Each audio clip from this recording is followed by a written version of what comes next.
오늘은 레위기 14장 33절에서 57절까지 말씀입니다. 하나님의 말씀을 우리가 받을 때에 이 말씀은 현재 오늘 우리에게 주시는 말씀일 때도 있고요. 현재가 아닌 앞으로 우리에게 일어날 일에 대해서 주시는 말씀일 때도 있습니다. 그러니까 오늘 우리가 새벽에 말씀을 대할 때도 이건 오늘 나에게 주시는 말씀이 될 때도 있겠지만 때로는 어떤 말씀은 오늘이 아니라 우리가 훗날 1년 후, 2년 후 또 우리가 어느 시기가 되어서 내가 그 자리에 섰을 때 또 그 위치가 되었을 때 내가 이렇게 살아야 되는 것이구나. 이제 미래적인 의미로 말씀을 주실 때도 있습니다. 오늘 본문 말씀은 현재가 아닌 앞으로 오게 될 상황에 대해 미리 주시는 말씀입니다. 지금 이스라엘 백성들은 가나안 광야 여정 가운데 있습니다. 그런데 오늘 본문은 가옥에 이 나병이 생겼을 때 너희가 어떻게 해야 되는가 이 말이거든요. 아직은 이들이 텐트 생활을 하지 집이 있는 것은 아니잖아요. 그래서 오늘 본문 34절에 보면 내가 내게 기업으로 주는 가나안 땅에 너희가 이를 때에 그때를 말하는 거예요. 그때 너희 기업의 땅에서 그때 너희가 사는 그 집에 나병색점이 발생하거든 그때 이렇게 해야 된다라고 말씀을 주고 있는 것입니다. 신앙생활을 하면서 우리가 말씀을 받을 때 오늘 우리에게 주시는 말씀도 있지만 오늘 본문처럼 내가 훗날 이렇게 살게 될 때, 내가 훗날 이러한 위치에 서게 될 때, 내가 훗날 이러한 여건이 우리에게 주어졌을 때 하나님 제가 이렇게 살아야 되는 것이군요. 마음에 결단하고 그때를 기다리고 준비하는 것. 어찌 보면 말씀은 오늘 우리에게 주시기도 하지만 훗날을 위해 우리가 다짐하는 말씀이기도 한데요. 오늘 본문이 그러한 의미라는 것입니다. 자, 그렇게 해서 거주하는 집에 나병이 생기게 될 때 어떻게 할 것인가를 말씀하는데 집에 나병 색점이 발견될 때 누구를 부를까요? 제사장을 부릅니다. 이건 사람의 몸에 나병이 생겼을 때도 똑같이 제사장을 불렀죠. 자, 제사장을 불러서 무엇을 합니까? 진찰을 받아요. 진찰 받는다고 하니까 좀 이상할 수 있지만 집도 여전히 제사장이 사람을 진찰하듯이 자세히 관찰하고 살펴본다라고 말씀합니다. 그리고 나서 정말 이 나병이 되면 그 색점이 맞으면 어떻게 합니까? 일주일 동안 그곳을 폐쇄를 시켜요. 마치 사람을 격리를 시키듯이 그렇게 합니다.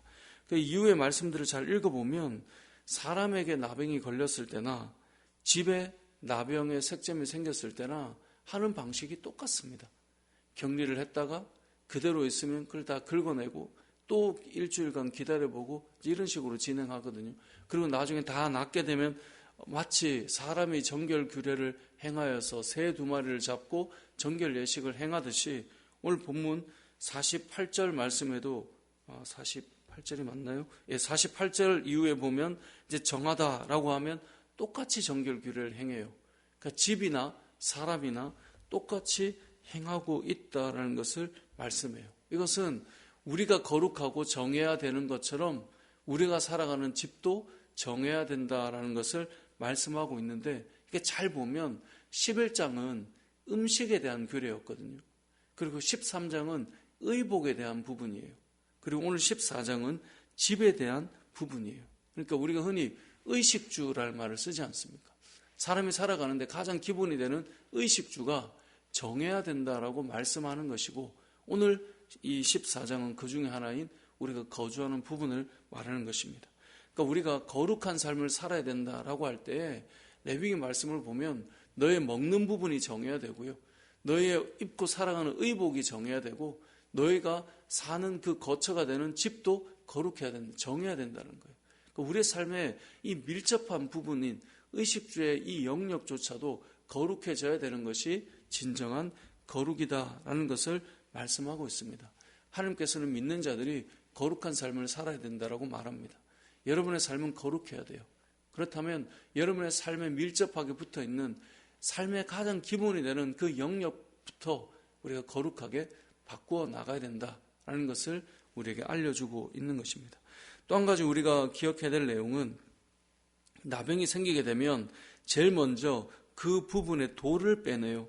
그래서 40절에 보면 그는 명령하여 색점 있는 돌을 빼내어서 성박 부정한 곳에 버리게 됩니다. 그리고 그 돌과 붙어 있던 흙들을 다 긁어서 그것을 부정한 곳에 이제 버리게 돼요. 그러니까 나병 색점이 있으면 그 부분을 다 긁어내고 벽돌을 빼내서 깨끗하게 만든 다음에 새로운 흙을, 새로운 돌을 거기에 채워 넣으라고 말씀하는 거예요. 그러니까 우리가 살아갈 때 부정한 영역이 있으면 그 부분은 긁어내야 돼요.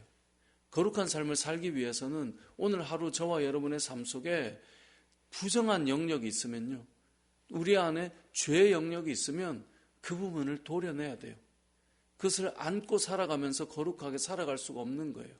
우리의 언어든 우리가 가는 곳이든 우리가 살면서 행동하는 것이든 그게 부정하면 그 부분은 도려내야 되는 거예요. 그래서 그런 부분이 있으면 그 돌을 빼내고 그 흙을 긁어내고 새로운 돌을 넣고 새로운 흙을 발라서 깨끗하게 해놓는 것입니다. 자, 그런데 문제는 43절에 돌을 빼내며 집을 긁고 고쳐 바른 후에 색점이 집에 다시 재발하게 됐다. 그러면 어떻게 할 거냐는 거예요. 분명히 그 부분에 색점이 있어서 우리가 도려냈는데 삶의 영역에 또 나타나는 거예요. 그 집의 영역에. 그러면 오늘 보면 45절에 보면 그는 그 집을 어떻게 하라고요? 헐어버리라고 말씀해요. 그러니까 분명히 부분적으로 해결이 됐으면 그걸로 끝낼 수 있는데 그렇게 긁어내고 바꿨는데도 여전히 색점이 나타나면 집을 헐어버리라고 말하고 있는 겁니다. 그러니까 원인을 알 수 없지만 또 재발하기 때문에 그건 아예 헐고 다시 지어야 되는 거예요. 우리의 신앙생활도 똑같습니다. 우리가 부분적으로 그 부분을 도려내서 해결이 된다면 그렇게 하면 제일 좋죠. 그런데 만약에 그렇게 했음에도 우리의 삶에 여전히 그 부정함과 거룩하지 못한 죄의 모습이 우리 안에 재발하게 된다면 우리의 삶을 완전히 갈아엎어야 되는 거예요. 그렇지 않고는 그 부분이 해결되지 않는다라는 거예요. 저와 여러분의 삶을 하나님께서는 거룩한 삶으로 만들어가기를 원하십니다. 오늘 하루가 우리의 삶 속에 하나님께서 원하시는 삶이 되어야 될 텐데 그러지 못한 영역이 있다면 그 부분의 돌을 빼내고 갈아엎으면 되는데요. 그걸로 안 되면 헐고 다시 지어야 되는 우리의 삶이 되어야 되는 거예요. 흔히 우리가 리뉴얼 한다 그러지 않습니까? 집을 짓고 집 안에 살아갈 때 좀 바꿔야 되겠어. 리뉴얼 할 때 인테리어를 부분적으로 할 수도 있지만 어떤 경우는 싹 갈아엎는 경우가 있지 않습니까? 그러면 이제 그런 생각이 들죠. 완전 새 집처럼 된 느낌처럼 우리의 인생 속에 이건 부분적으로 안 된다. 여러분, 그럼 완전히 끊어내야 돼요. 완전히 헐어버려야 돼요. 그런 관계가 있다면 완전히 허물고 새로운 삶을 다시 시작해야 된다. 이것이 오늘 본문이 우리에게 주는 말씀인 것입니다. 말씀을 정리해 보겠습니다. 우리는 거룩한 삶을 살아야 됩니다. 이 거룩한 삶은 그냥 내 어떤 생각이나 마음이 아니라 내 삶에 밀접하게 붙어있는 의식주와 같은 기본적인 생활에 접점을 가지고 있는 모든 영역들이 거룩해야 된다라고 오늘 본문은 말씀하고 있고요. 그리고 나서 우리 안에 부분적으로 문제가 해결될 수 있다면 그것을 해결해 나가야 되겠지만 그게 아니면 헐어버려야 되는 그런 부분들도 있다는 사실을 기억하셔서 저와 여러분의 삶이 하나님 앞에서 거룩한 믿음의 삶이 되시길 주님의 이름으로 축복합니다. 아멘.